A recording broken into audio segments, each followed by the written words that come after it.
آپ فرما دیجئے ان سے کہ تم ایمان نہیں لائے، ہاں یہ کہو ہم اسلام لائے ہیں اور ابھی ایمان تمہارے دلوں میں داخل نہیں ہوا۔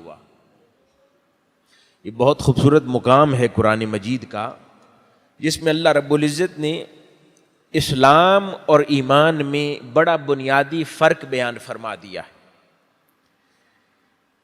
کہ عموماً جب ہم دائرہ اسلام میں داخل ہوتے ہیں اور اگر اس کو مائکرو لیول پر لے آئیں تو اسلام کی خدمت کرنے والی تحریکوں یا تنظیموں کا حصہ بنتے ہیں۔ میکرو لیول پر پورے اسلام کی بات ہو رہی ہے، اور اس کو اگر چھوٹے پیمانے پر تصور کیا جائے تو وہ تجدیدی تحریکیں جن کا ہم حصہ بنتے ہیں، تو ان کی اگزامپل کو زیر غور لائیں اور ذہن میں رکھیں کہ اللہ پاک فرما رہا ہے کہ جب تم اس دائرے میں داخل ہوتے ہو تو داخل ہونے کے ساتھ یہ نہ کہو کہ ایمان لے آئے، یہ کہو کہ ابھی اسلام لائے ہیں۔ یعنی اسلام اس کی آؤٹر سرکل ہے جس میں انسان داخل ہو کر اس کی آئیڈینٹی چینج ہو جاتی ہے، اس کا عنوان بدل جاتا ہے، ابھی اس کے اندر کیا لکھا جانا ہے وہ باقی ہے۔ تو کہا کہ ابھی داخل ہوئے ہو، جب جس شے میں داخل ہوئے ہو وہ جب تمہارے دل میں اتر جائے گی، تمہارے قلوب میں داخل ہو جائے گی، پھر کہنا ہاں اب ایمان لے آئے ہیں۔ تو اس لیے جب انسان کسی تحریک کے ساتھ، کسی تنظیم کے ساتھ، کسی تجدیدی مشن کے ساتھ جڑتا ہے، جڑتے ساتھ وہ اس دائرے کا حصہ بن جاتا ہے، اس کا عنوان بھی وہی ہو جاتا ہے جو دوسروں کا عنوان ہوتا ہے۔ لیکن اس سے بات کیا سمجھ آئی کہ کچھ عرصے بعد جب وہ اس کام پر لگا رہتا ہے، تربیت کی بھٹی میں جلتا رہتا ہے، کندن ہوتا رہتا ہے، وہ پروسیس سارے مکمل کرتا رہتا ہے، پھر اللہ رب العزت وہ وقت لاتا ہے کہ وہ ساری فکر اس کے دل میں داخل ہو جاتی، پھر وہ پختہ ہو جاتا ہے۔ پہلے دن سے کوئی پختہ نہیں ہوتا، ایک طویل عرصہ اور تربیت درکار ہے کسی عام دھات کو کندن کرنے میں، اور جب وہ کندن ہو جاتا ہے در حقیقت اس کو اللہ رب العزت فرما رہا ہے کہ جب وہ تمہارے دلوں میں داخل ہو جائے، وہ فکر تمہارے دلوں کو چھو لے، وہ فکر تمہارے اذہان میں مسکن اپنا لے، تب کہنا کہ اب ہم ایمان لے آئے۔ حاضرین گرامی، اسی ایمان کے حوالے سے حضور سیدنا غوث العظم رضی اللہ تعالی عنہ نے اس کی تقسیم فرمائی، اس سے ہمیں یہ بات اور واضح ہو جائے گی، عام فہم ہو جائے گی۔ وہ فرماتے ہیں کہ یہ ایمان جس کا تذکرہ کیا جا رہا ہے، اللہ رب العزت فرما رہا ہے کہ ابھی تم کہو میں مسلمان ہوں، جب یہ چیز تمہارے دل میں داخل ہو جائے پھر کہنا ایمان لایا۔ پھر فرماتے ہیں کہ اس ایمان کے بھی در حقیقت 3 درجے ہیں، ہر شخص ایمان کے ایک درجے پر فائز نہیں ہے، اس کو سمجھنے کی ضرورت ہے۔ وہ فرماتے ہیں کہ اس کا سب سے بلند درجہ جو اللہ رب العزت اپنے انبیاء کو عطا کرتا ہے، جو اللہ رب العزت شہداء کو عطا کرتا ہے، صدیقین کو عطا کرتا ہے اور ہر دور کے اہل اللہ کو عطا کرتا ہے، وہ سب سے بلند درجہ ایمان ہے۔ فرمایا کہ اس ایمان کو ایمان تحقیقی کہتے ہیں۔ یہ وہ ایمان ہے کہ جو کوشش سے حاصل نہیں ہوتا، یہ وہ ایمان کی قسم ہے کہ جو محنت سے حاصل نہیں ہوتی۔ یہ اللہ رب العزت اپنی شان ربوبیت کی تجلی جب انسان کے دل پر فرماتا ہے اور اس کا دل شان عبودیت کے ساتھ ان تجلیات کو محسوس کرتا ہے، اپنے اوپر وارد کرتا ہے، تو وہ اس تجلی کے ساتھ جو کیفیت دل کو نصیب ہوتی ہے اسے ایمان تحقیقی کہتے ہیں۔ یہ وہ ایمان ہے جو کسی کے ڈالنے سے نہ آیا ہے، نہ کسی کے نکالنے سے نکلے گا۔ یہ داخل بھی خدا کرتا ہے، اس کو نکالتا بھی خدا ہے، اور جس ایمان کو خدا داخل کرے وہ پھر ہر دلیل سے پرے ہوتا ہے۔ اس ایمان کو پھر دلائل نہیں چاہیے ہوتے مضبوطی کے لیے۔ پھر ایسا ہی ہوتا ہے کہ سیدنا صدیق اکبر رضی اللہ تعالیٰ عنہ کی بارگاہ میں کوئی آ کر کہے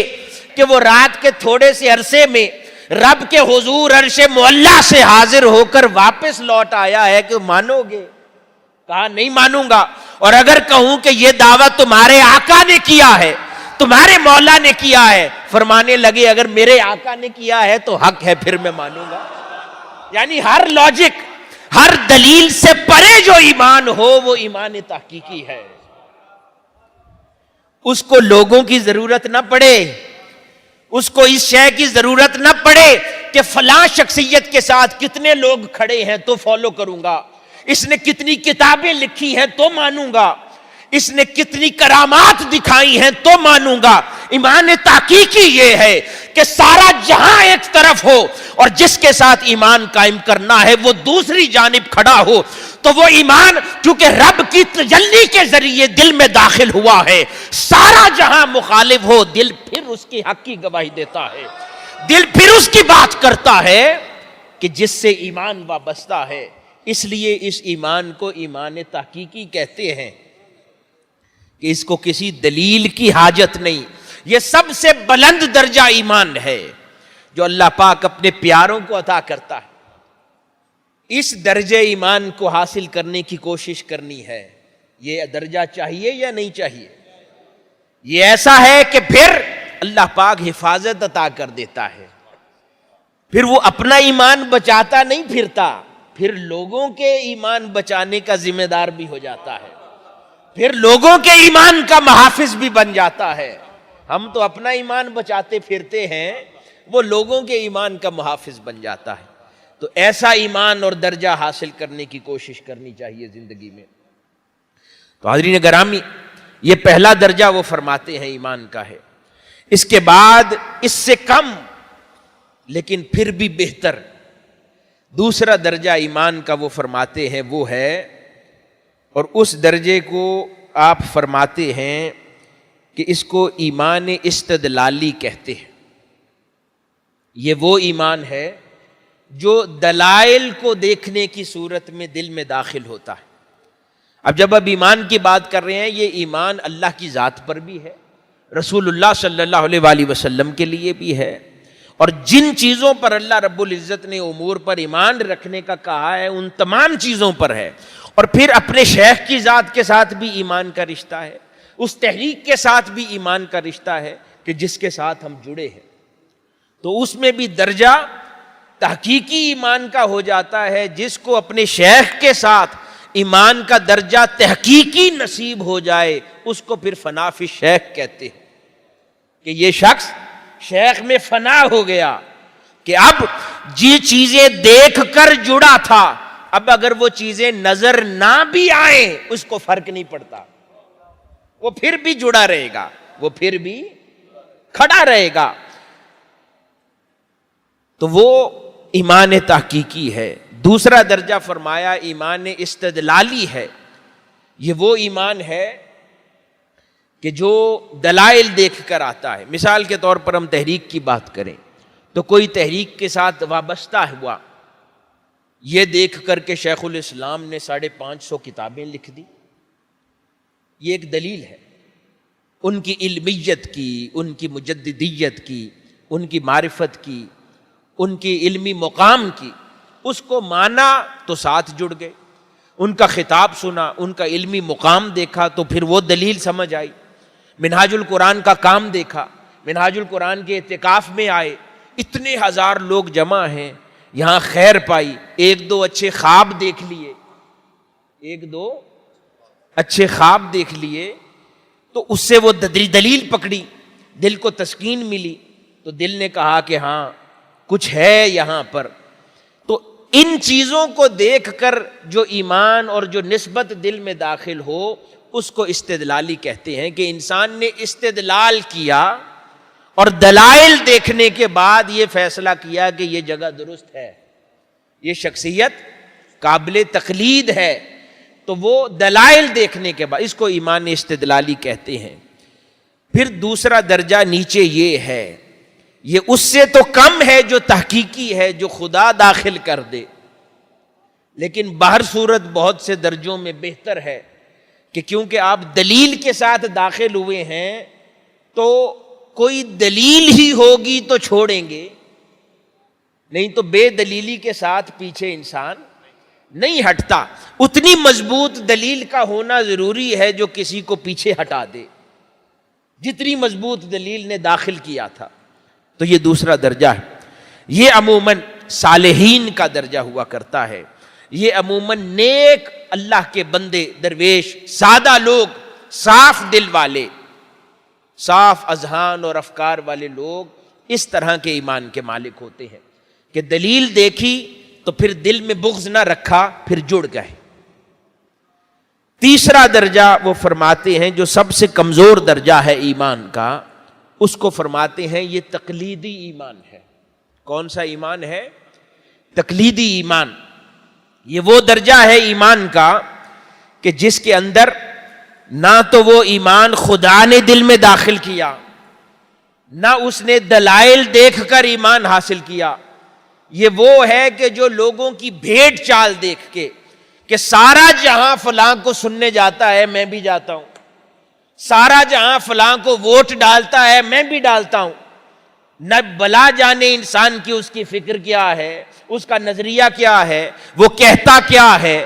وہ کتنا نیک ہے، اس کی زندگی میں عبادت ریاضت کتنی ہے، جا کر کوئی پیر پکڑ لیا، اس سے بیعت کر لی، بغیر جانے کہ وہ شریعت کا پابند کتنا ہے، وہ شریعت مطہرہ کو فالو کتنا کرتا ہے، خدا کا دین جانتا کتنا ہے، وہ اخلاق میں کیسا ہے، وہ دین میں کیسا ہے، وہ اللہ کی محبت میں کیسا ہے، گریوزاری میں کیسا ہے، وہ شب دار ہے کہ نہیں ہے، وہ صیام رکھتا ہے یا نہیں ہے، وہ قیام کرتا ہے یا نہیں ہے، کچھ دیکھا نہیں، بس دیکھا یہ سارے جا کر بیعت ہوئے ہیں میں بھی ہو جاتا ہوں،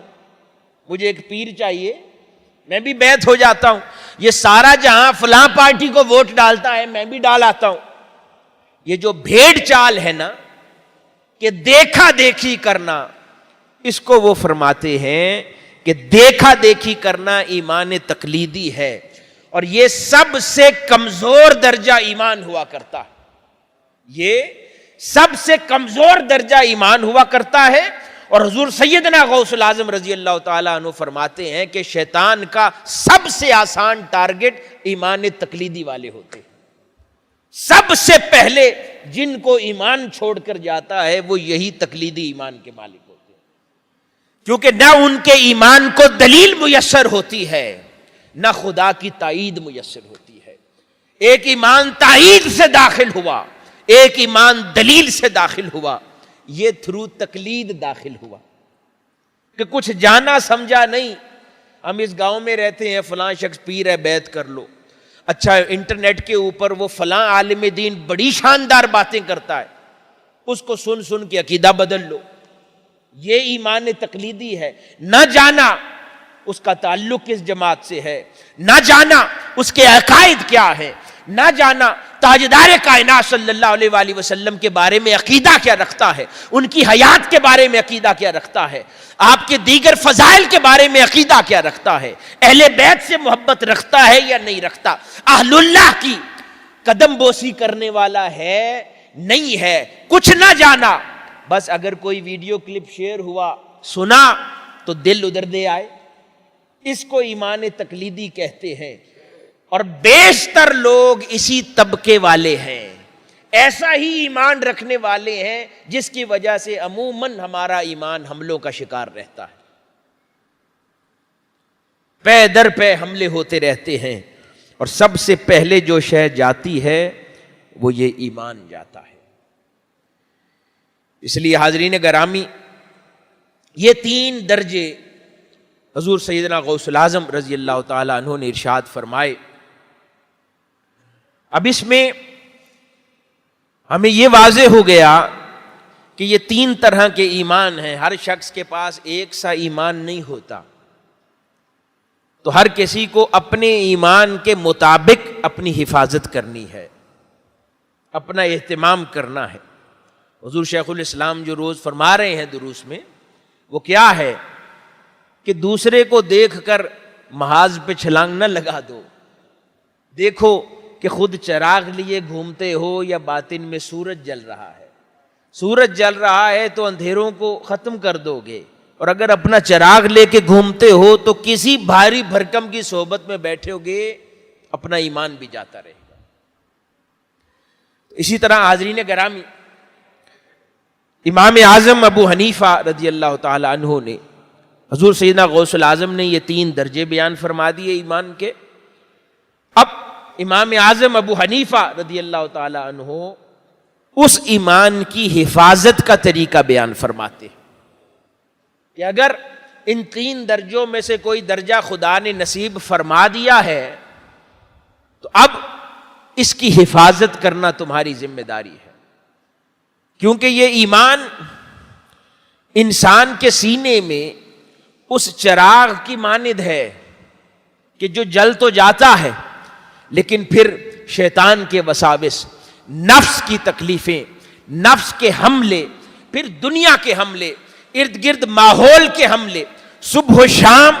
ایسے تیر انداز ہیں کہ اپنے ترکش میں سے پے در پے صبح و شام ایک ایک تیر برستا رہتا ہے۔ اس وقت تک جب تک انسان کا ایمان چھلنی نہ ہو جائے یہ حملے جاری رہتے ہیں۔ تو ضرورت اس امر کی ہے ہر شخص اپنے ایمان کی خود حفاظت کرے، اور اس حفاظت کا طریقہ امام اعظم ابو حنیفہ رضی اللہ تعالیٰ عنہ ارشاد فرماتے ہیں۔ آپ فرماتے ہیں کہ ایمان کو جو خطرات لائق ہوتے ہیں وہ 3 چیزوں کے نہ کرنے سے ہوتے ہیں، 3 چیزوں کے نہ کرنے سے ہوتے ہیں، اور اگر وہ 3 چیزیں کر لی جائیں تو اللہ پاک ایمان کو حفاظت نصیب فرماتا ہے۔ یہ غور سے سنیں، فرمایا پہلی شے جو نہ کرنے سے ایمان کو خطرہ لاحق ہو جاتا ہے وہ ہے کہ اللہ رب العزت نے جو ایمان کی نعمت نصیب فرمائی ہے اور جس کے ذریعے نصیب فرمائی ہے اس کی شکر گزاری۔ فرماتے ہیں کہ پہلی شے شکر گزاری ہے، کس کی؟ ایمان کی، اور جس کے ذریعے نصیب ہوئی ہے اس ذات کی۔ یہ شکر گزاری اگر ساتھ رہے تو ایمان محفوظ رہتا ہے، اور اگر یہ شکر گزاری چلی جائے تو انسان کو سب سے بڑا پہلا خطرہ لاحق ہو جاتا ہے۔ تو اس سے اپنے آپ کو محفوظ رکھنا ہے، اور انسان کو ہر لمحہ سجدہ شکر میں پڑے رہنا ہے کہ میرے مولا تو نے ہمیں ایمان نصیب کیا، تو نے اسلام کی دولت نصیب کی، تاجدار کائنات صلی اللہ علیہ وآلہ وسلم کا امتی بنایا، حضور کا عاشق بنایا، عقیدہ صحیحہ میں داخل فرمایا، اس میں پیدا فرمایا، نہ صرف عقیدہ صحیحہ کے ساتھ بڑا کیا بلکہ اس دور کی مجدد ہستی شیخ الاسلام کے ساتھ وابستہ فرما دیا، جو اب ہمارے ایمان کے محافظ ہیں، جو صبح و شام ہمارے ایمان کو تقویت دیتے ہیں، اس کو محبت رسول کا پانی پلاتے ہیں، خشیت الہی کی کھاد دیتے ہیں، اور ہمارے ایمان کو پروان چڑھاتے چلے جاتے ہیں۔ تو شکر گزاری اس شیخ کی بھی کہ جس کے ذریعے ایمان کو تقویت ملتی ہے، اس تحریک کی بھی جو آج اس دور میں عقیدہ صحیحہ اور ایمان کی محافظ ہے، اور اللہ اور اس کے رسول کی ازواج کی بھی کہ جنہوں نے یہ نعمت عطا فرمائی ہے۔ اگر خیال شکر گزاری کا رہے تو خیر رہتی ہے، اگر اصل بھول جائے اور کچھ عرصے بعد دھیان فقط اپنے اوپر رہے، اپنی علمیت پر رہے، اپنے کارناموں پہ رہے، اپنی کامیابیوں پہ رہے، اور اس خیرات کی اصل سے ہٹ جائے جہاں سے خیرات جاری ہوئی ہے، تو ایمان کی نعمت چلی جاتی ہے۔ خدا بھی کہتا ہے نا کہ کتنا ناشکرا ہے،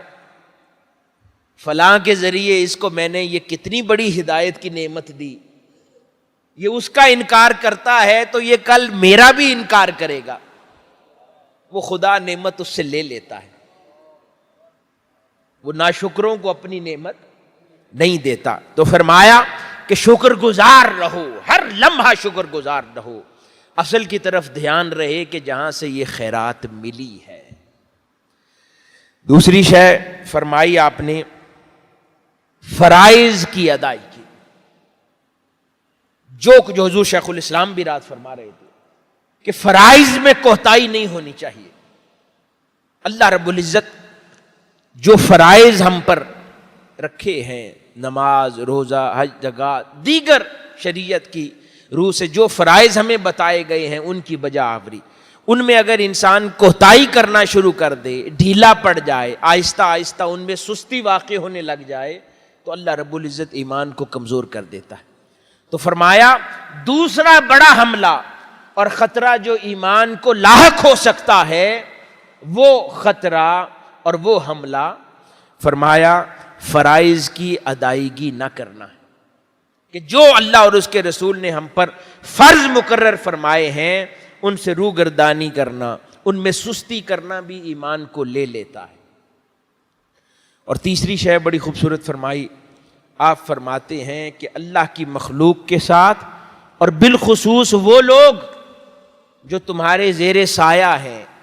تمہاری سرپرستی میں ہیں، ان کے ساتھ بدخلقی، یعنی اخلاق کا برا ہونا، کسی کی دل آزاری کرنا، کسی کے ساتھ دھوکہ دہی کرنا، کسی کے ساتھ چوری کرنا، کسی کے ساتھ ظلم کرنا، کسی کے ساتھ زیادتی کرنا، کسی کے ساتھ تہمت باندھنا، کسی کی غیبت کرنا، کسی کی چغلی کرنا، کسی کی حق تلفی کرنا، کسی کا مال غصب کرنا، کسی پر جھوٹا الزام لگانا، ہر وہ شے جو بدخلقی کے زمرے میں آئے اور اس سے اللہ کی مخلوق کی حق تلفی ہو. سیدنا امام اعظم ابو حنیفہ رضی اللہ تعالیٰ عنہ فرماتے ہیں کہ اللہ پاک زیادہ عرصہ انسان یہ جاری رکھے تو پہلے گناہ لکھتا رہتا ہے، پھر ایمان لے لیتا ہے، پھر اس کو بے ایمان کر دیتا ہے، بے ایمان کر دیتا ہے. اگر یہ سلسلہ جاری رہے تو یہ کتنی امپورٹنٹ بات ہے. ہمارے ہاں تصور یہ ہوتا ہے کہ ہم دین کا کام کرتے ہیں، ہم نوافل پڑھتے ہیں، نماز پڑھتے ہیں، خیرات کرتے ہیں، اتنی زکوٰۃ دیتے ہیں، رمضان کے مہینے میں اتنے لوگوں کو افطار کرواتے ہیں، اتنا صدقہ کرتے ہیں، 1000 قرآن مجید میں نے چھپوا کے تقسیم کیا، میں نے فلاں ہسپتال کو پیسے دیے، فلاں اسکول میں ڈونیشن دیا، اور دوسری طرف لوگوں کو ان کا جائز حق بھی نہیں دے رہے، لوگوں کے ساتھ کہیں زیادتی کر رہے ہیں، کہیں رشتہ داریوں کے اندر کسی کی زمین غصب کر کے بیٹھے ہیں، کسی کا مال دبا کر بیٹھے ہیں، کسی کے ساتھ ظلم کر رہے ہیں، کسی یتیم کا مال کھا کر بیٹھے ہیں، کسی بہن کی جائیداد میں سے حصہ کھا کر بیٹھے ہیں. کتنے لوگ ایسا کرتے ہیں؟ تو وہ کوئی فائدہ نہیں پہنچائے گا، اللہ پاک تو ایمان بھی واپس لے لے گا. تو یہ 3 چیزیں ارشاد فرمائیں کہ یہ 3 چیزیں ایسی ہیں کہ اگر انسان کر لے تو ایمان کو تقویت نصیب ہوتی ہے اور حفاظت میسر آتی ہے، اور اگر انسان نہ کرے تو اللہ پاک اسے بے ایمان فرما دیتا ہے، اس کا ایمان چلا جاتا ہے، اور ایمان بھی پھر یوں جاتا ہے کہ اس کو ایمان جانے کی خبر نہیں رہتی. مولا علی شیر خدا رضی اللہ تعالی عنہ فرماتے ہیں کہ یہ جو ایمان ہے جس کا تذکرہ حضور سیدنا غوث الاعظم نے پہلے فرمایا، اور اس کی حفاظت کا نسخہ امام اعظم ابو حنیفہ سے ہم نے حاصل کیا، تو مولا علی شیر خدا رضی اللہ تعالیٰ عنہ فرماتے ہیں کہ ایمان ایک ایسا درخت ہے کہ جس کی جڑیں کئی سمتوں کی جانب جا رہی ہیں، کئی سمتوں میں اس کی جڑیں پھیلی ہوئی ہیں. فرمایا کہ یہ ایمان جب دل میں داخل ہوتا ہے تو جو اس کی شاخ پر پھل لگتا ہے وہ پھل اخلاص کا ہوتا ہے، یعنی اس کو اخلاص کی نعمت نصیب ہو جاتی ہے. اور یہی ایمان کی جڑ جب اس کے جسم کے اعضاء میں داخل ہوتی ہے تو جو پھل ان شاخوں پہ لگتا ہے وہ پھل نیک اعمال کا ہوتا ہے، یعنی اس کے جسم سے پھر نیک اعمال وارد ہونا شروع ہو جاتے ہیں، صادر ہونے لگ جاتے ہیں، اور فرمایا کہ اسی ایمان کی شاخ جب نفس میں داخل ہوتی ہے تو اس نفس کو بری خواہشات کے ساتھ یوں کچل دیتی ہے کہ پھر صرف جو وہاں پر بچتا ہے وہ نیک خواہشات بچتی ہے۔ تو اس ایمان کی شاخوں کو ان تینوں جگہوں پر داخل ہونے دیا کریں، دل میں جانے دیا کریں کہ اخلاص پیدا کرے، اپنے جسم کے اعضاء میں جانے دیا کریں کہ نیک اعمال پیدا کرے، اور اپنے نفس میں داخل ہونے دیا کریں کہ یہ نفس کی بری خواہشوں کو مار دے اور نیک خواہشات پیدا ہونے لگ جائیں۔ اور یہ اخلاص جو دل میں ایمان کے ذریعے داخل ہوتا ہے، حدیث قدسی ہے، تاجدار کائنات صلی اللہ علیہ وآلہ وسلم نے ارشاد فرمایا کہ اللہ رب العزت فرماتا ہے کہ اخلاص میرے رازوں میں سے ایک راز ہے، اخلاص میرے رازوں میں سے ایک راز ہے جس کو بہت حفاظت کے ساتھ میں ان کے دلوں میں رکھتا ہوں جن سے پیار کرتا ہوں۔ میرے رازوں میں سے ایک راز ہے اور اس کو بہت سنبھال کر بہت حفاظت کے ساتھ میں ان کے دلوں میں رکھتا ہوں جن سے پیار کرتا ہوں، جو میرے پیارے ہیں ان کے دلوں میں اخلاص رکھتا ہوں۔ تو ہم نہیں چاہتے کہ ہمارے دلوں میں بھی اللہ پاک اس راز کو محفوظ فرمائے، یہ اخلاص ہمارے دلوں میں بھی اس اخلاص کے پودے کو اگائے، اس پر پھل لگے، کیونکہ جب کسی کو اخلاص نصیب ہو جاتا ہے تو حاضرین محترم وہ پھر بڑا عجیب ہو جاتا ہے۔ جس کو اخلاص نصیب ہو جاتا ہے اس کی بات ہی مختلف ہو جاتی ہے، اور وہ پھر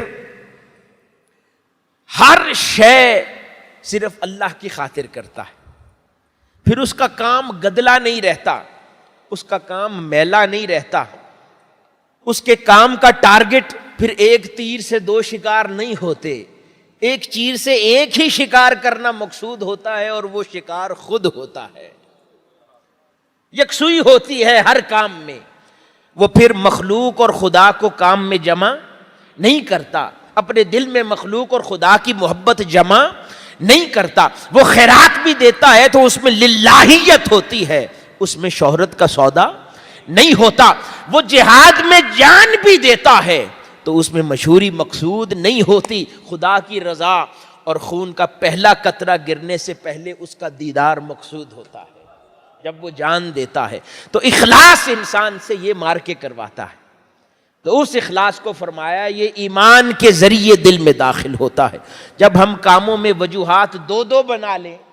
کہ اس سے یہ کام بھی ہو جائے گا، یہ بھی ہو جائے گا، اس پہ میرا احسان بھی چڑھ جائے گا، کل کو میں کوئی کام کہوں گا یہ بھی کام کرے گا، جب ایسے 4-5 مقاصد جمع کر لیتے ہیں نا، اللہ پاک فرماتا ہے یہ خود ہی ڈیل کر رہا ہے، اس کو تو باہر ہی نکال دو، اس کا میٹر میں نے ڈیل نہیں کرنا، یہ خود ہی اس کو جاننے دو جو کرتا ہے۔ یہاں تک کہ قیامت کے دن اللہ کے حضور انسان حاضر ہوگا تو وہ نامہ اعمال کھولے گا تو نامہ اعمال خالی ہوگا۔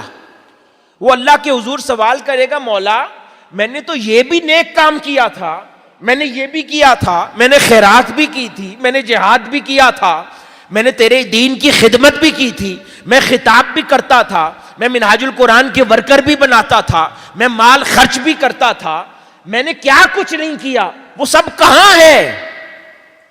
میرے نامہ اعمال میں تو کچھ نظر نہیں آ رہا۔ اللہ پاک فرماتا ہے کہ جن کے لیے کیا تھا نا اس کا اجر جاؤ لوٹ کر دنیا میں انہی سے لے لو، میرے لیے تو کیا نہیں تھا تو اس کا اجر مجھ سے کیسے چاہتے ہو؟ جن کے لیے کیا تھا دنیا میں لوٹ جاؤ اور انہی سے اجر طلب کر لو۔ تو اخلاص اس دن کی اس جگ ہسائی سے بچا لیتا ہے، محفوظ کر لیتا ہے، اس دن انسان کو اس بڑی شرمندگی سے بچا لیتا ہے کہ جب للہیت کے ساتھ ہر کام انسان کرتا۔ تو حاضرین گرامی، وہی ایمان جس نے اس اخلاص کو بھی پیدا کرنا ہے اور انسان کو اہل اللہ کی صفوں میں داخل کرنا ہے، اس کے کچھ تقاضے ہیں، اسی کی حفاظت کے فردر 3 چیزیں تو ہم نے امام اعظم ابو حنیفہ رضی اللہ تعالیٰ عنہ کے حوالے سے عرض کی، ڈسکس کی۔ کچھ اور چیزیں ہیں جو اہل اللہ اور صوفیاء بیان فرماتے ہیں۔ کہ اگر ان کا بھی اہتمام کر لیا جائے تو پھر اس کے ایمان کا خدا خود محافظ بن جاتا ہے، پھر اس کے ایمان کو کوئی خطرہ لاحق نہیں ہوتا، پھر وہ دوسروں کی ایمان کی حفاظت کی خدمت سر انجام دیتا ہے۔ فرمایا 4 چیزیں ایسی ہیں جن کو اپنا لو تو ایمان کی حفاظت ہو جائے گی، اور 4 چیزیں ہی ایسی ہیں کہ جن کو ترک کر دو، یعنی 4 چیزیں اپنا لو اور 4 ہی چیزیں ترک کر دو تو اللہ پاک ایمان کو حفاظت نصیب فرما دے گا۔ وہ 4 چیزیں جن کو ترک کرنا ہے وہ کون سی ہیں؟ فرمایا پہلی چیز مال و دولت کی پیروی، مال و دولت کی پیروی کرنا، مال کے پیچھے، دولت کے پیچھے مرے جانا، اس کے پیچھے دوڑتے رہنا، دیوانوں کی طرح مال کو حاصل کرنے کے لیے، دولت کو بڑھانے کے لیے پیچھے پڑتے رہنا، اور پوری زندگی دنیا کا مال جمع کرنے میں صرف کر دینا، اور کچھ اور نہ سوجے،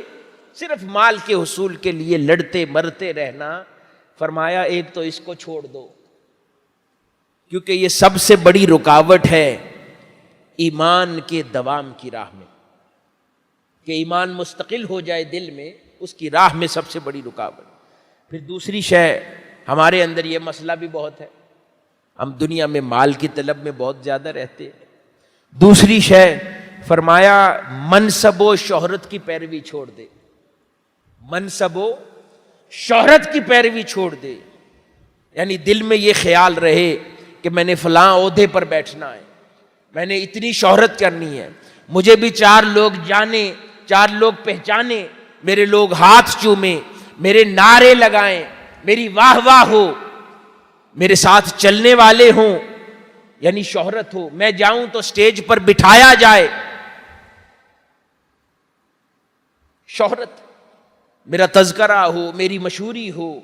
فرمایا ایک یہ، اور دوسرا عہدوں کی خواہش اور لالچ،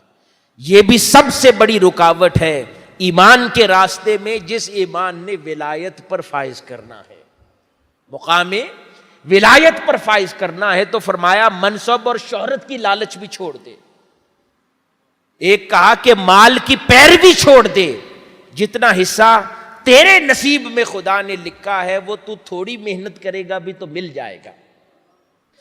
کہ اگر میرے لوگ، میرے بندے مجھ پر ویسا توکل کرتے جیسا کرنے کا حق ہے تو میں ان کو ویسے رزق عطا کرتا جیسے چڑیوں اور پرندوں کو کرتا، ان کو رزق کے پیچھے مارا مارا نہ پھرنا پڑتا۔ جس طرح صبح و سویرے نیند سے بیدار ہو کر چڑیاں جاتی ہیں، اور یہ ممکن نہیں کہ رزق لے کر گھر لوٹ کر نہ آئے، کوئی دن ایسا ان کا نہیں گزرتا کہ وہ بھوکے مریں، ہر روز ان کے رزق کا اہتمام ہوتا ہے، مگر وہ جمع نہیں کرتے۔ فرمایا اگر وہ صحیح معنوں میں مجھ پر وہ توکل کرتے جو کرنے کا حق ہے، اللہ رب العزت فرماتا ہے میں ان کو ویسے رزق دیتا جیسے چڑیوں اور پرندوں کو۔ اور حاضرین گرامی، آج وہ انسان جو اللہ کی ذات پر ویسا توکل کرتا ہے، خدا اس کو آج ویسے ہی رزق دیتا ہے جیسے چڑیوں اور پرندوں کو دیتا ہے۔ وہ کام میں خدا کی مصروف ہوتا ہے، وہ خدا کے دین کی خدمت میں مصروف ہوتا ہے، وہ لوگوں کو اللہ اللہ کروانے میں مصروف ہوتا ہے، خود خدا کے حضور اللہ اللہ کرنے میں مصروف ہوتا ہے، اور اس کو خبر ہی نہیں ہوتی اس کے گھر کے کام چل رہے ہوتے، اس کے رزق کا سلسلہ جاری ہوتا ہے، تاجدار کائنات صلی اللہ علیہ وآلہ وسلم کی بارگاہ سے خیرات مل رہی ہوتی ہے، بچے پڑھ رہے ہوتے ہیں، سب کچھ ہو رہا ہوتا ہے، اور وہ کبھی مڑ کے دیکھے تو وہ خیال کرے گا کہ یہ سب میں نے کیسے کر لیا، میں تو کچھ اور کرنے میں مصروف تھا۔ ارے تو نے اس لیے کر لیا کہ تو نے اس کی ذات پر سچا توکل کیا تھا، یہ سب تو نے نہیں، تیرے خدا نے کیا ہے تیرے لیے۔ تو سچا توکل چاہیے۔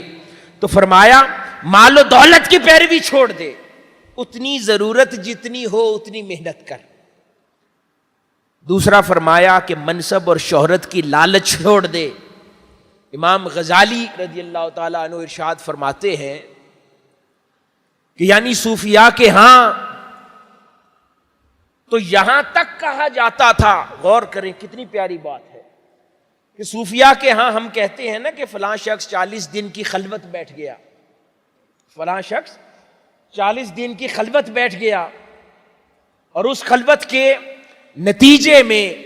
وہ مقصد تو اللہ کے حضور عبادت ہے، مقصد تو اللہ کے حضور اخلاص ہے، مقصد تو اللہ کے حضور مناجات ہے، ریاضت ہے، عبادت ہے، دل کی صفائی مقصود ہے، اس کا اخلاص حاصل کرنا مقصود ہے۔ لیکن فرمایا کہ جو آدمی کے دل میں اگر یہ خیال گزرے یا گزر جائے، صوفیاء کے ہاں یہ عقیدہ تھا کہ اگر دل سے یہ خیال گزر جائے کہ جب میں 40 دن کی خلوت بیٹھ کر لوٹوں گا تو لوگ یہ ذکر کریں گے کہ یہ شخص خلوت میں بیٹھا ہے، مجھے صوفی مانا جائے گا۔ فرمایا صوفیاء کے ہاں یہ عقیدہ ہے کہ اس کی خلوت بیٹھنا حرام ہے، اس کی خلوت میں سے اسے کچھ نہیں ملے گا اگر اس کے دل سے یہ خیال ہی گزر جائے کہ فلاں شخص کہے گا کہ میں یہ تو اللہ کے حضور خلوت بیٹھ کے آیا ہے۔ یہاں ہزارہ موتقفین اور موتقفات ہیں، اگر دل سے یہ خیال گزر جائے کہ جب ہم لوٹ کر جائیں گے تو لوگ ہمیں ہار پہنائیں، ہمیں مبارک دیں کہ یہ اعتکاف میں اللہ کے حضور اس کی چوکھٹ سے بیٹھ کر لوٹے ہیں، ہمیں صوفی کوئی کہے، ہمیں کوئی حاجی کہے، کوئی نیک کہے، کوئی عابد مانے، کوئی زاہد مانے، اگر دل سے یہ خیال گزرا یہ سارا اجر زائل ہو جائے گا۔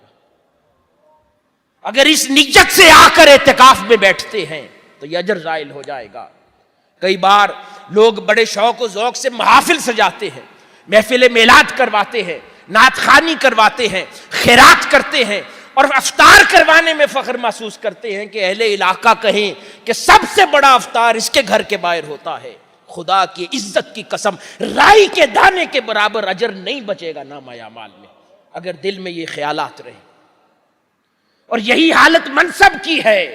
کہ اگر انسان کو یہ خیال رہے کہ مجھے فلاں عہدہ دے دیا جائے، میری اتنی شہرت ہو جائے، مجھے یوں بٹھایا جائے، یوں جانا جائے، یوں مانا جائے، ہر وہ شخص جس نے اس طرح نفس کی پیروی کی، منصب کی پیروی کی، عہدوں کی پیروی کی، اللہ رب العزت اس کو کچھ نہیں دے گا۔ نہ عہدے شاید مل جائیں لیکن اللہ کے حضور اخلاص کی نعمت نصیب نہیں ہوگی، اسی طرح خالی دل لوٹ جائے گا جس طرح اس دنیا میں جیا کرتا تھا۔ تیسری شیت بڑی خوبصورت ارشاد فرمائی، فرماتے ہیں کہ اندھی تقلید سے بھی بچا رہ، اندھی تقلید سے بچا رہ۔ یہ وہ تقلید نہیں ہے کہ جو ہم فقہا کی کرتے ہیں، ائمہ اربعہ کی کرتے ہیں، یہ وہ تقلید ہے جس کا میں نے پہلے ذکر کر لیا کہ آنکھوں سے دیکھتے ہیں کہ فلاں پیر صاحب رمضان کے مہینے میں ٹھیک دوپہر کو افطار سے پہلے کتوں کی لڑائی کروا کے اور خود بھی اور مریدین کے ساتھ بڑا سارا کھانا اور دعوت تناول فرما رہے ہیں، اور پھر بھی وہ پیر پیر کہہ کے لگے رہتے ہیں۔ یہ اندھی تقلید ہے۔ بڑے بڑے نسب اور نسبتوں کے نام ہیں،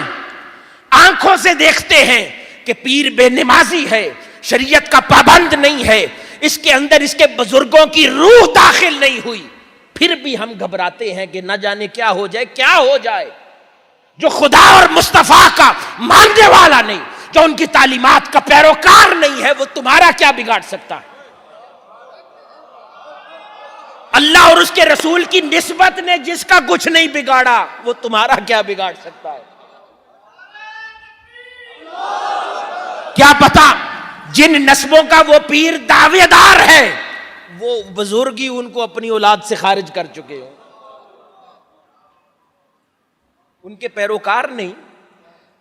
اگر اللہ رب العزت اپنے نبی کو فرما سکتا ہے، سیدنا نوح علیہ السلام کو، کہ یہ بیٹا آپ کے نقش قدم پر نہیں تو آپ کی اولاد نہیں، تو یہ تو پھر اہل اللہ ہے، صوفیاء ہیں اور ان کی اولادیں ہیں۔ کہ تیسری چیز جس شے سے منع فرمایا وہ اندھی تقلید ہے۔ فقہا اربعہ کا تو ماننا ضروری ہے، گائیڈنس ہے،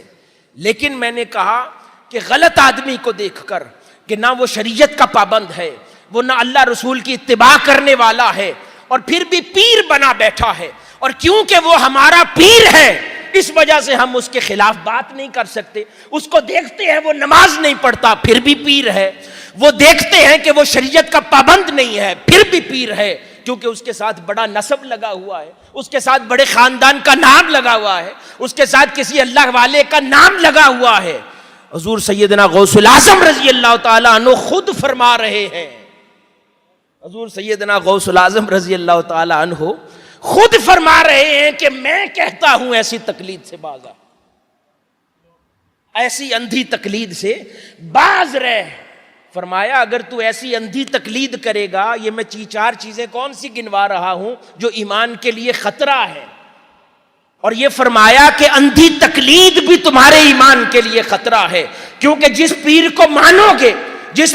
عالم دین کو مانو گے، دیکھو گے اس کی زبان پر گالی گلوچ ہے، اس کے بارے میں مشہور ہے وہ شراب نوش ہے، نہ جانے کیا کیا کام کرتا ہے، پھر بھی اس کو عالم دین مانو، اس کی زبان سے غلیظ اور غلاظت بھری گالیاں سنو، پھر بھی خدا اور مصطفیٰ کی تعلیمات کا امین مانو. اس سے بڑا ایمان کو اور کیا خطرہ ہے، اور کیا شے تمہارے ایمان کو غارت کرے گی کہ اگر اس شخص پر ایمان قائم ہو جائے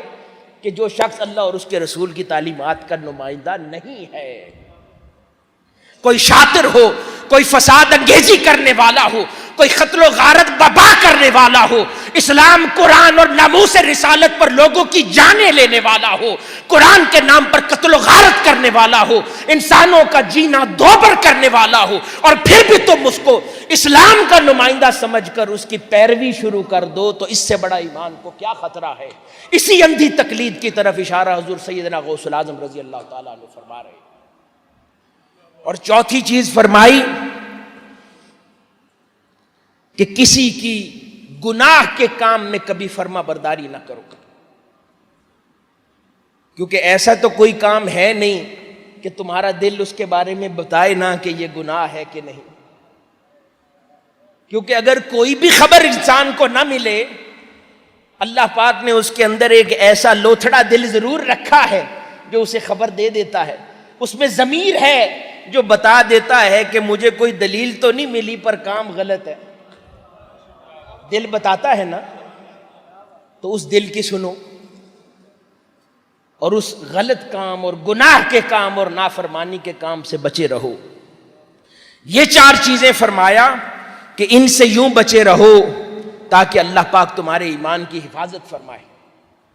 اور ساتھ پھر چار اور چیزیں ارشاد فرمائیں کہ ان کو زندگی میں اپنا لو، تو اللہ پاک تمہارے ایمان کی نہ صرف حفاظت فرمائے گا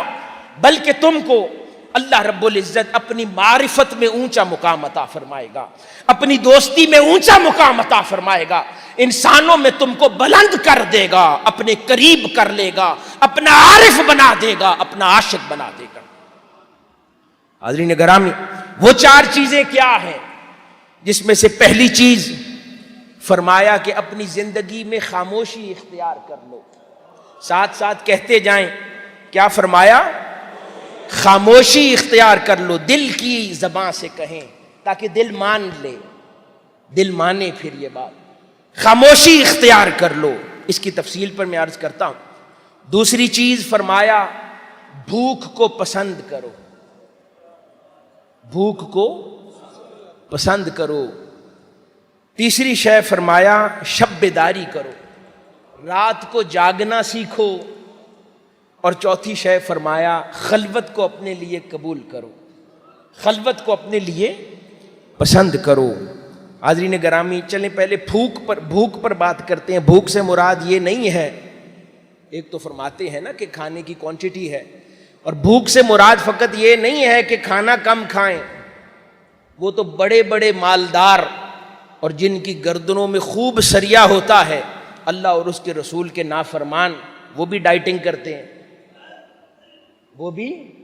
ڈائٹنگ کرتے ہیں، بہت تھوڑا تھوڑا پورشنز کھاتے ہیں. تو کیا اس سے مراد کم کھانا وہ بھوک ہے؟ نہیں، وہ بھوک کم تو ہے ہی ہے کرنا. اس سے مراد وہ ہے جو انسان کے پیٹ میں آگ کی طرح بھری ہوئی ہے، وہ مال پہ مال کماتا جاتا ہے، اس کی بھوک ختم نہیں ہوتی، اس کی ضرورت سے زائد کما لیتا ہے، خیرات اس سے نہیں ہوتا. اس کے سامنے کوئی بھوک سے مرتا ہے اور اس کے پاس مال کے انبار لگے ہوتے ہیں مگر وہ خیرات کرنا نہیں جانتا. وہ مال کو یوں سمیٹتا جاتا ہے کہ اس کو آخرت کی فکر نہیں رہتی. اس کی کئی 100 سال تک نسلیں وہ مال کھا سکتی ہیں مگر پھر اور کرپشن کرتا ہے، اور کماتا ہے، اور ظلم کرتا ہے، لوگوں کی جانیں لیتا ہے، لوگوں کا مال غصب کرتا ہے، نئی نئی اسکیمز اور منصوبے بنا کر لاتا ہے لوگوں کو لوٹنے کے لیے، ملک پاکستان کو لوٹنے کے لیے، اس کے خزانوں کو ختم کرنے کے لیے. یہ پہلے حکومتوں نے کیا کیا؟ ان کے پاس مال کم تھا، اتنا مال تھا کہ صدیوں تک کھا سکتے تھے، مگر کیا تھا؟ وہی بھوک ختم کر دو. انہوں نے ختم نہیں کی، ان کی بھوک کبھی ختم نہیں ہوئی. وہ بھوک آج ان کو زندان تک لے گئی ہے، وہ بھوک ان کو تختہ دار تک بھی لے جائے گی. یہ بھوک ان کو خود کھا لے گی. یہ ایسے بھوکے تھے، پہلے مال کھایا، پھر لوگوں کی معصوموں کی جانیں بھی کھا گئے، ان کے خون پی گئے، ان کو جینے کا حق ان سے چھین لیا. تو اس بھوک کی بات ہو رہی ہے کہ اپنی بھوک مٹا دو. جتنی ضرورت ہے جینے کے لیے، جتنا چاہیے بس اتنا کمایا کرو، بس اتنا کھایا کرو. دوسری شے فرمائی خاموشی. بہت خاص بات ہے. آئیے کچھ احادیث مبارکہ سنتے ہیں خاموشی کی اہمیت کے حوالے سے. آقا علیہ الصلوۃ والسلام نے ارشاد فرمایا، سبحان اللہ، جو خاموش رہے گا اسے بچا لیا جائے گا. جو خاموش رہے گا اسے بچا لیا جائے گا، کیونکہ یہ زبان ایک ایسی شے ہے. آقا علیہ الصلوۃ والسلام نے فرمایا کہ دنیا میں سب سے زیادہ شرمندہ بھی تمہیں یہی شے کرواتی ہے. اس کو استعمال کرتا ہے نا، جب تک استعمال نہیں کیا تو بات پردے میں رہتی ہے. یہ تو برسبیل تذکرہ بات آ گئی. یہ پچھلے جو سارے کیسز پچھلی حکومت پر چلے، ان کو کس شے نے مروایا؟ زبان نے. مختلف بیانات الگ الگ دیتے تھے تو پھنس گئے. تو زبان لوگوں کو مرواتی ہے.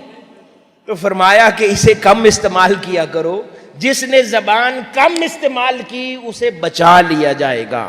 دوسری شے فرمایا زیادہ بولنے والے کی قسمت میں برائی لکھ دی جاتی ہے. زیادہ بولنے والے کی قسمت میں برائی لکھ دی جاتی ہے. ایک اور حدیث مبارکہ میں آقا علیہ الصلوۃ والسلام نے فرمایا، جو اللہ اور یوم آخرت پر یقین رکھتا ہے اسے چاہیے کہ خاموش رہے اور جب بھی بولے صرف اچھی بات کہے. کسی کی غیبت میں زبان نہ کھلے، کسی کی چغلی میں زبان نہ کھلے، کسی پہ تانا زنی کرنے کے لیے زبان نہ کھلے، کسی کی عیب جوئی کرنے کے لیے زبان نہ کھلے، کسی کا پردہ چاک کرنے کے لیے زبان نہ کھلے، اپنے بھائی کا دل دکھانے کے لیے زبان نہ کھلے، کسی کا دل توڑنے کے لیے زبان نہ کھلے، کسی کے خلاف زبان نہ کھلے جس سے آپ کا کوئی سروکار نہیں. فرمایا کہ اہل ایمان کو چاہیے کہ خاموش رہے اور اگر بولنا ہو تو صرف اچھی بات کہے، نہیں تو خاموش رہے. اسی طرح آقا علیہ الصلوۃ والسلام نے فرمایا اگر کسی کو دیکھو کہ وہ خاموش رہتا ہے اور دنیا سے کٹا کٹا رہتا ہے، اگر کسی کو دیکھو کہ وہ خاموش رہتا ہے اور دنیا سے کٹا کٹا رہتا ہے، فرمایا اس کی صحبت بھاگ کر اختیار کر لو. اس کے پاس حکمت ہے، اس کے پاس دانائی ہے، اس کے پاس معرفت ہے. کہ اگر کسی کو دیکھو وہ خاموش رہتا ہے اور دنیا میں اتنی رغبت نہیں رکھتا تو اس کی صحبت اختیار کرو، اس کے پاس حکمت ہے، دانائی ہے. تو حاضرین گرامی، یہ وہ خاموشی ہے جس کے بارے میں حکم ہوا کہ جو آدمی چاہے کہ اس کے ایمان کو حفاظت میسر آ جائے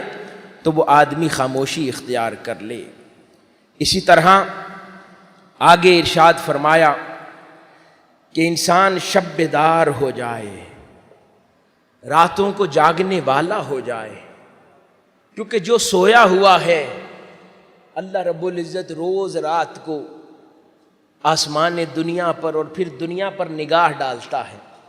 اور پھر دیکھتا ہے کہ کون کون مجھے یاد کر رہا ہے، کون کون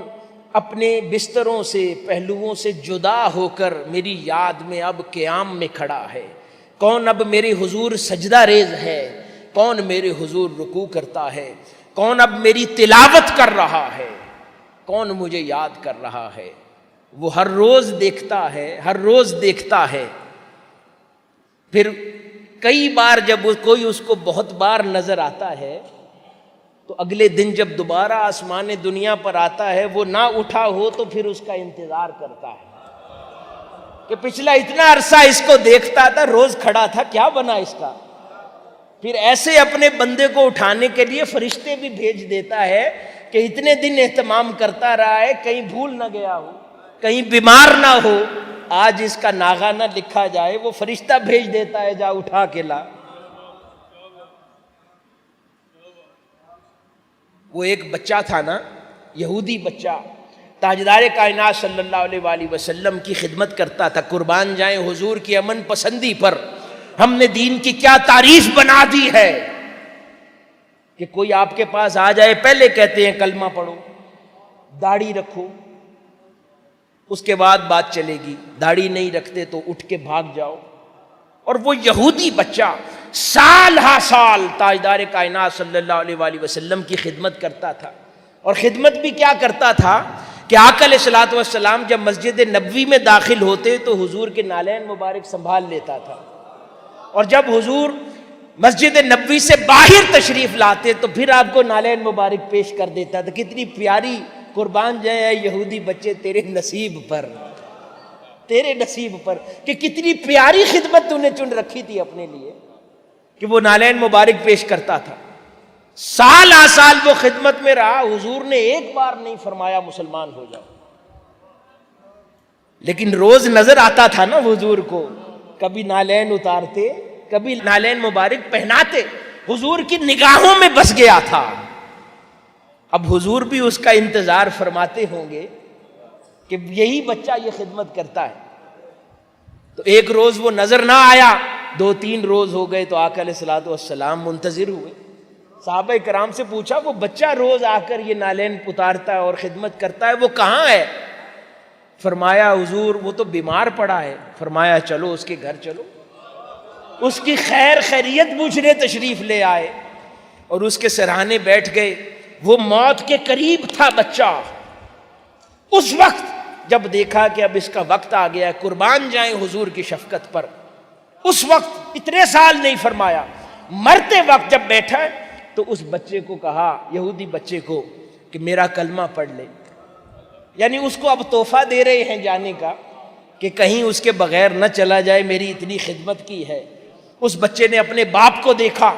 اور اس کے باپ نے کہا کہ قربان جائیں ایسے عظمت والے نبی پر جو تیری خیریت دریافت کرنے چلے آئے، جو یہ کہتے ہیں میرا بیٹا کر لے۔ اس نے کلمہ پڑھا اور اس کی روح قفس انصری سے پرواز کر گئی۔ تو حاضرین گرامی، یہ اللہ کے نبی کی شان ہے، اور جو شب دار ہو روز سال ہا سال اس کے حضور جاگ کر مناجات کرتا ہو، اسے یاد کرتا ہو، اس کا نام جپتا ہو، اس کے حضور سجدے کرتا ہو، قیام کرتا ہو، رکوع کرتا ہو، اس کے لیے روتا ہو، ذکر کرتا ہو، قرآن پڑھتا ہو، اور ساری زندگی اس عمل میں گزار دے، تو پھر کبھی ناغہ ہو جائے تو وہ رب قادر اس کا انتظار کیوں نہیں کرتا ہوگا؟ پھر کیوں فرشتے بھیج کر اسے جگاتا نہیں ہوگا؟ کیوں اسے بیدار نہیں کرتا ہوگا؟ کیوں اسے خبریں نہیں دیتا ہوگا؟ اس لیے آل اللہ کے واقعات میں آیا ہے نا کہ لیلۃ القدر کی خبریں ان کو نصیب کر دی جاتی تھی، ان کو بتا دیا جاتا تھا کہ اٹھو آج لیلۃ القدر ہے۔ اس لیے کہ جو ساری راتوں میں جاگتے ہیں، اللہ کو کیسے یہ قبول ہو کہ میرا بندہ جو سارا سال میرے حضور جاگے، اس کا لیلۃ القدر کا ناغہ ہو جائے؟ وہ لیلۃ القدر کی خود خبر بھیج دیتا ہے۔ تو شب بیداری دوسری شے ہے جو ایمان کی حفاظت کرتی ہے۔ اور حاضرین گرامی، تیسری اہم شے خلوت ہے جو انسان کو اللہ رب العزت کے قریب کرتی ہے، اس کے حضور حاضر کرتی ہے۔ اور انسان، اور یہ وہی خلوت ہے جس کے لیے آپ سب یہاں پر جمع ہیں 10 روز کے لیے۔ اس کے مقصد کو سمجھیں۔ اس خلوت کی شان یہ ہے کہ حضرت مالک بن دینار رضی اللہ تعالی عنہ سے کسی نے پوچھا کہ آپ تنہا تنہا رہتے ہیں، خلوت میں رہتے ہیں، تو تنہا محسوس نہیں کرتے، اکیلے نہیں پڑ جاتے؟ کہنے لگے نہیں، میں اکیلا کہاں ہوتا ہوں، میں تو ہر لمحہ اپنے مولا کے ساتھ ہوتا ہوں، اور میرا مولا میرے ساتھ ہوتا ہے۔ جب میرا دل چاہتا ہے کہ اپنے مولا سے کلام کروں تو نماز پڑھتا ہوں، اور جب میرا دل چاہتا ہے کہ وہ مجھ سے کلام کرے تو اس کا قرآن پڑھتا ہوں، تو میں اکیلا تو نہیں ہوتا۔ اسی طرح آقا علیہ الصلوۃ والسلام کی حدیث مبارکہ ہے خلوت کے بارے میں، فرمایا برے لوگوں کی صحبت سے بہتر ہے خلوت اختیار کرو۔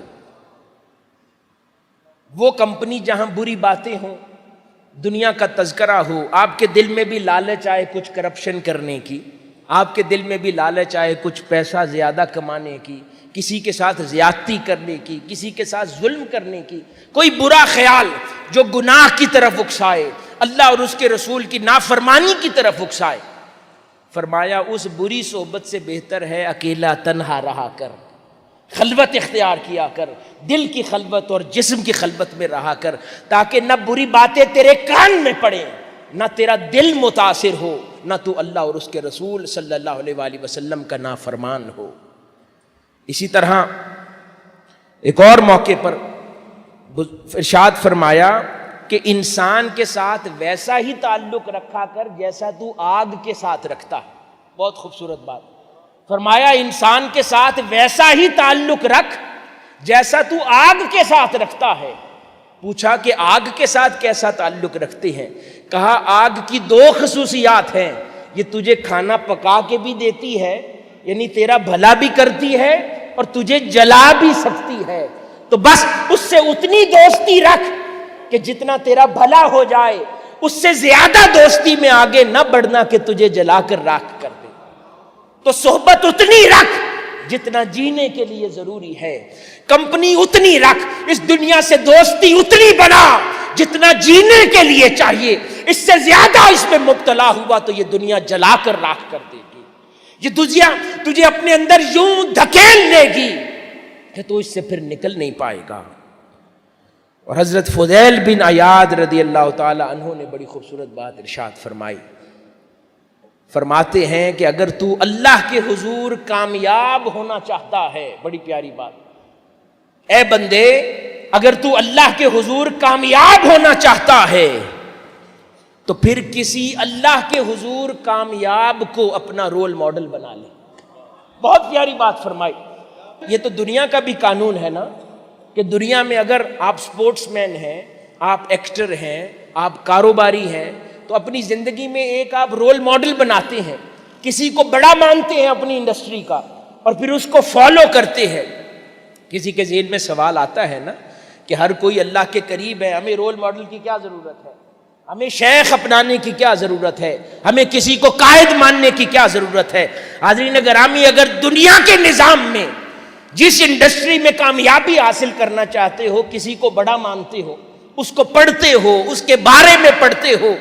اس جیسا بننے کی کوشش کرتے ہو، تو اس سے زیادہ بڑی فیلڈ اور کون سی ہے کہ خدا کے حضور کوئی کامیاب ہونا چاہے، اس کی رضا کا حصول چاہے، اس کی بارگاہ میں اس کی محبت چاہے، اس کا قرب چاہے، اس کا عشق چاہے۔ تو حضرت فضیل بن عیاض رضی اللہ تعالیٰ عنہ فرماتے ہیں کہ اس فیلڈ میں بھی کسی کو رول ماڈل مانو،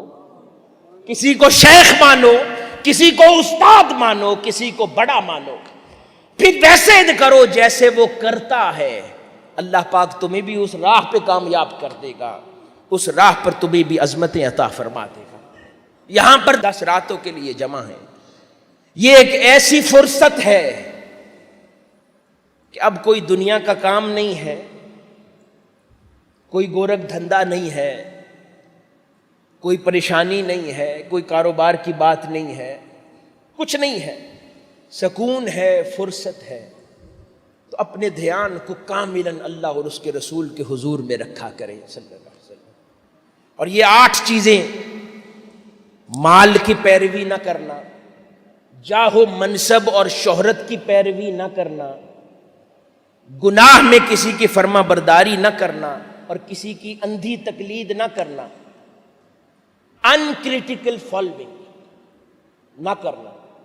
فالوئنگ کریٹیکل، کہ اللہ اور اس کے رسول نے جو پیمانے دیے ہیں اس پہ پرکھو، اس کے بعد فالو کرو۔ کوئی اس پہ پورا اترے تو بات مانو، نہ پورا اترے، میں نے پہلے کہا بڑے بڑے نسب والے گھومتے ہیں، اگر اس نسب نے اس کا کچھ نہیں بگاڑا، اگر تم اس کو فالو نہیں کرو گے وہ تمہارا کیا بگاڑ لے گا؟ یہ بے جا خوف ہے دل میں، یہ جہالت کا خوف ہے جو انسان کو انکریٹیکل فالوئنگ پر مجبور کرتا ہے۔ اس سے بچو اور پھر خاموشی اختیار کرو، بھوک سے توبہ کر لو، شب بیدار ہو جاؤ اور خلوت میں رہا کرو، چاہے دنیا میں رہو کام کرتے۔ حضور شیخ الاسلام کیا فرماتے ہیں کہ حال یہ ہو جائے تمہارا کہ ہتھ کار ول دل یار ول، ہتھ کار ول دل یار ول،